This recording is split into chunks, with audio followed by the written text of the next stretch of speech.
Hello dear fans. What is hypodynamia? Therapists of all countries are sounding the alarm, increasing the comfort of life, automating everyday life, developing a transport network, the emergence of an opportunity to have fun at home. All this inevitably leads to the fact that people begin to move less. Literally, the word physical inactivity is translated as under movement and means reduced mobility. In other words, this is a violation of the normal functioning of many body systems with limited motor activity. A person pays with his health for release from heavy physical labor.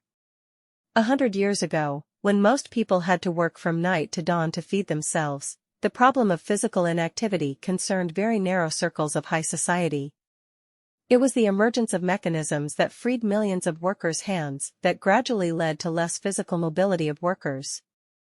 Physical inactivity negatively affects the state of the cardiovascular system. The strength of heart contractions decreases, vascular tone decreases. As a result, the ability to work decreases, the blood supply to the tissues worsens. A person falls into a vicious circle. The less he moves, the less viable his body is. Low physical activity also leads to the fact that the need for strong muscles decreases, and calcium is quickly washed out of the bones. At the same time, energy losses, and hence the need for calories, also decrease, but the diet most often remains the same and the person swims in fat.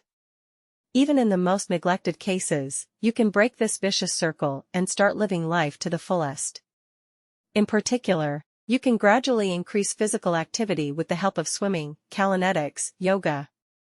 Just 30 minutes a day, morning exercises, can significantly reduce the risk of obesity, atherosclerosis, and hypertension. It is important not to start the process and not give up. Thanks for watching.